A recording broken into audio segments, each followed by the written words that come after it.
గచ్చిబౌలిలో బంజారాహిల్స్లో 4 గంటలు కరెంటు పోతుంది. ఏదైతే ఇండస్ట్రీస్ కోసం పార్కులు పెట్టినామో అందులో 3 గంటలు కరెంటు పోతుంది. ఇక రైతులనైతే పట్టించుకున్న నాదులు లేదు, ఎప్పుడు కరెంట్ వస్తుందో ఎప్పుడు పోతుందో తెలియనటువంటి పరిస్థితి ఉన్నది. మీరు మొత్తం ఆంధ్రోళ్లను నేను 3 పేర్లు చదువుతా ఇవ్వాలి ఖచ్చితంగా. 4గురిని ఎస్పీడీఎస్సీలో మీరు డైరెక్టర్లు పెట్టుకుంటే అందులో నందకుమార్ అంటే ఆయన, నరసింహులు గారు అంటే ఆయన, సుధా మాధురి అనేటటువంటి మేడము, వీళ్ళందరినీ కూడా మీరు డైరెక్టర్లు వేసుకున్నారు. వీళ్లను ఆంధ్రోళ్లను డైరెక్టర్లు వేయడానికి 7గురు సీనియారిటీ ఉన్నటువంటి తెలంగాణ వాళ్ళను పక్కన పెట్టి ధర్మాధికారి కమిషన్ ఇచ్చినటువంటి రిపోర్టుని మీరు ఆసరాగా చూపించి, ఒక సాకుగా చూపించి ఇవాళ ఆంధ్రోళ్లను తీసుకొచ్చి తెలంగాణ కరెంటు మలిపోయే విషయంలో మీరు ఊసబెట్టిరు. మరి కరెంట్ ఎట్లా వస్తుందండి? ఎట్లుంటుంది? తెలంగాణ ప్రయోజనాల మీద వాళ్ళకి ఏం ఇంట్రెస్ట్ ఉంటుంది? ఇదివరకు కేసీఆర్ గారు ఉన్నప్పుడు ఒక్క నిమిషం అన్న కరెంటు పోయిందా? ఇలా హైదరాబాద్ మహానగరంలో విశ్వనగరం చేద్దాం అనుకున్న దగ్గర 3-4 గంటలు కరెంటు పోతుందంటే దీని వెనుక ఆంధ్ర కుట్ర లేదా? మీలో ఉన్నటువంటి పచ్చ రక్తం మీ చేత ఈ పని చేపిస్తలేదా అనేటటువంటి అంశాన్ని గౌరవ ముఖ్యమంత్రి గారిని నేను ఇవాళ సూటిగా ప్రశ్నిస్తా ఉన్నాను. సరే, ఇవి ప్రభుత్వ సంస్థలు. ఇక ఇంకా కామెడీ ఏంటంటే ఇప్పుడు ఉన్నటువంటి గౌరవ ముఖ్యమంత్రి గారే అసలు అడ్వైజర్లే ఉండొద్దు అని కోర్టుకు పోయి కేసులు వేసిండ్రు. ఎవరు ఉండొద్దట అడ్వైజర్లు రాష్ట్రంలో, వాళ్ళు వేస్ట్, వాళ్ళేం అడ్వైజులు ఇస్తారని చెప్పారు. మరి ఇవాళ మీరు ప్రభుత్వంలోకి వచ్చినాక ఎంతమందిని అడ్వైజర్లుగా పెట్టుకున్నారండి? మీరు పొలిటికల్ రీహాబిలిటేషన్ కోసం పెట్టుకున్నటువంటి అంశాలు కాదా? సరే పోనీ పొలిటీషియన్స్ని అడ్వైజర్లో పెట్టుకున్నారంటే నాయకులు కాబట్టి వాళ్ళకి అవగాహన ఉంటారు కాబట్టి, ఇప్పుడు మా షబ్బీర్ అన్న ఉన్నాడు, ఇటువంటి వాళ్ళని అడ్వైజర్లుగా పెట్టుకుంటే మంచిదే డెఫినెట్గా. కానీ అసెంబ్లీలో, తెలంగాణ అసెంబ్లీలో ఆయన ఆంధ్ర ఆయననే అంటారు, మరి ఈయన ఎవరో నాకు తెలియదు, ప్రసన్న కుమార్ గారు, ఈయన అసలు ఎక్కడ కూడా ప్రభుత్వంలో పనిచేయలే, జీవిత పర్యంతం ఢిల్లీలో ఎవరో జడ్జి గారి దగ్గర పనిచేసిండట. మరి ఈయనను తీసుకొచ్చి లేని కొత్త పోస్టును క్రియేట్ చేసి ఇలా అసెంబ్లీలో ప్రసన్న కుమార్ అనేట ఆయనని అడ్వైజర్గా పెట్టుకున్నారు. మరి ఈయన ఏం అడ్వైజులు ఇస్తాడు? దేనికోసం అడ్వైజ్ ఇస్తాడు? లేని కొత్త పోస్ట్ ఎందుకు క్రియేట్ చేసిరు? మీరు ప్రజాధనాన్ని ఎవరి కోసం వినియోగం చేస్తున్నారు మీరు? అంటే అక్కడ నుండి వచ్చేటటువంటి పచ్చ అంకుల్ డైరెక్షన్లో మరి ఇది నడుస్తున్నదా తెలంగాణ? ఒక్కొక్కటిగా తెలంగాణ అసెంబ్లీని, తెలంగాణ విద్యుత్ సంస్థల్ని అన్నిటినీ కబ్జా పెడదామనా? పెట్టడం ద్వారా నష్టం ఎవరికి జరుగుతుంది? ఇవాళ కరెంట్ ఆఫీస్లో 3 ఆంధ్రోళ్ళు ఉంటే మనం 3 గంటలు కరెంట్ పోతుంది. రేపు అసెంబ్లీలో ఆంధ్ర అడ్వైజర్లు ఉంటే మరి ఏం జరుగుతుంది? దయచేసి తెలంగాణ ప్రజలు ఒకసారి ఆలోచించాలి.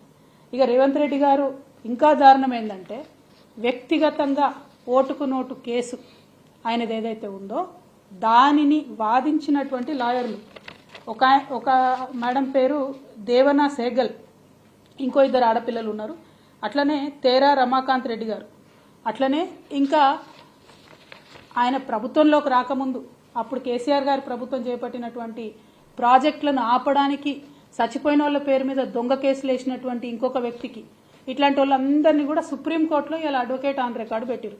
అంటే మొన్నటిదాకా రేవంత్ రెడ్డి గారు జేబులోకి వెళ్ళి జీతం ఇచ్చిరు వీళ్లకు. ఇవాళ మన తెలంగాణ బిడ్డల రక్తం, స్వేదం, మనం కట్టే ట్యాక్స్, మన తెలంగాణ ప్రభుత్వ ఖజానా నుంచి ఆయన ఓటుకు నేటు కేసు వాదించిన మొత్తం టీంనంతటిని కూడా సుప్రీంకోర్టులో పోయి నింపుకున్నారు. మరి ఇదేం పద్ధతి? ఇదేం న్యాయం? ఎవరు లేరా ఇంకా కొత్త వాళ్ళు, న్యూట్రల్గా ఉండేవాళ్ళు, తెలంగాణ రాష్ట్ర ప్రభుత్వ ప్రయోజనాల కోసం పనిచేసే వాళ్ళు ఎవరు లేరా?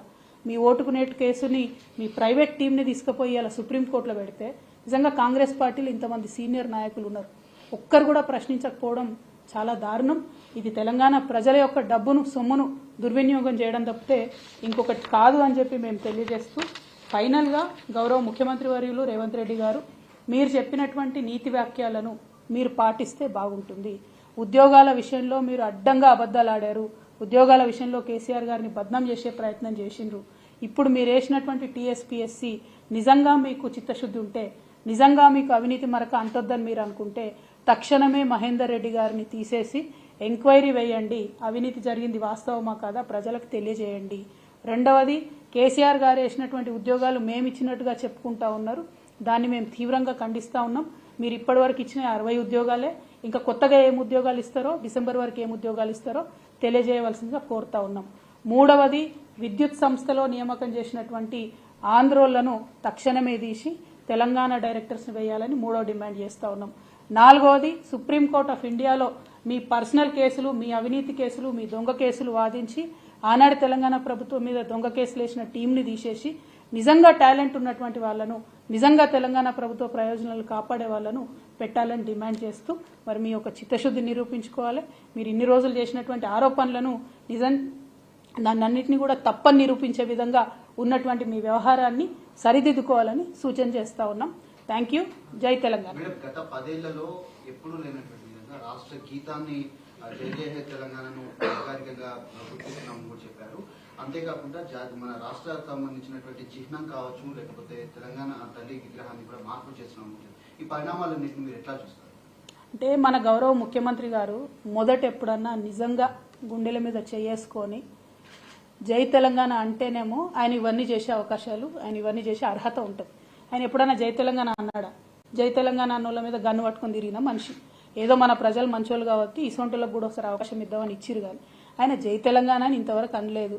ఆయన రాష్ట్ర గీతం గురించి మాట్లాడడం, తెలంగాణ తల్లి గురించి మాట్లాడడం చాలా హాస్యాస్పదంగా ఉంది. బట్ ఎనీవే, ఒక్కటి ఈ సందర్భంగా నేను ముఖ్యంగా రాష్ట్రంలో ఉన్నటువంటి కళాకారులకు, తెలంగాణ బిడ్డలకు విజ్ఞప్తి చేసేది ఏంటంటే, కేసీఆర్ గారు ఏదన్నా పని చేస్తే దాని వెనుక ఎంత బలమైన కారణం ఉంటుందో, ఏదన్నా పని చేయకపోతే అంతకన్నా బలమైన కారణం ఉంటుంది. రాష్ట్ర గీతం దగ్గర పంచాయతీ షురు అయింది. ఇదంతా రాష్ట్ర గీతం అనేటటువంటిది కాన్స్టిట్యూషన్లో ఎక్కడ చెప్పలేదు. ఈ యొక్క రాష్ట్రానికి ఒక జెండా ఉండడం, రాష్ట్రానికి ఒక గీతం ఉండడం అన్నటువంటిది కాన్స్టిట్యూషన్లో ఎక్కడ చెప్పలేదు. ఒక 2 రాష్ట్రాలు ప్రయత్నం చేసినాయి, జమ్మూ కాశ్మీర్ ఒకటి, కర్ణాటక ఒకటి. ఆ ప్రయత్నం చేస్తే ఫెడరలిజంకు ముప్పు వాటిల్తుందని సుప్రీంకోర్టు దాకా పోయినా కూడా వాళ్ళు పర్మిషన్ ఇవ్వనటువంటి పరిస్థితి. ఆ కొత్త కాంట్రవర్సీ కొత్త రాష్ట్రానికి ఎందుకు పెట్టాలన్న ఉద్దేశంతో కేసీఆర్ గారు అటువైపు వెళ్ళలేదు. నేను కూడా తెలంగాణ సగటు ఆడబిడ్డనే కదా, నేను ఎట్లుంటాను, మిగతా ఆడబిడ్డలు ఎట్లుంటారు మా తెలంగాణ వాళ్ళు, గట్లే తెలంగాణ తల్లి ఉంటుంది. ఇక అన్ని అపోహలకు పోయి పర్సనల్గా కేసీఆర్ గారి కుటుంబం అంటే విద్వేషం పెట్టుకొని నిర్ణయాలు తీసుకుంటే ప్రజలు ఆలోచన చేస్తారు. నా రిక్వెస్ట్ ఏంటంటే, ఇవన్నీ చిన్న చిన్న ఆరోపణలు పక్కన పెడితే కేసీఆర్ గారు చేయని పనుల వెనుక కూడా కారణాలు ఉంటాయన్న విషయం తెలంగాణ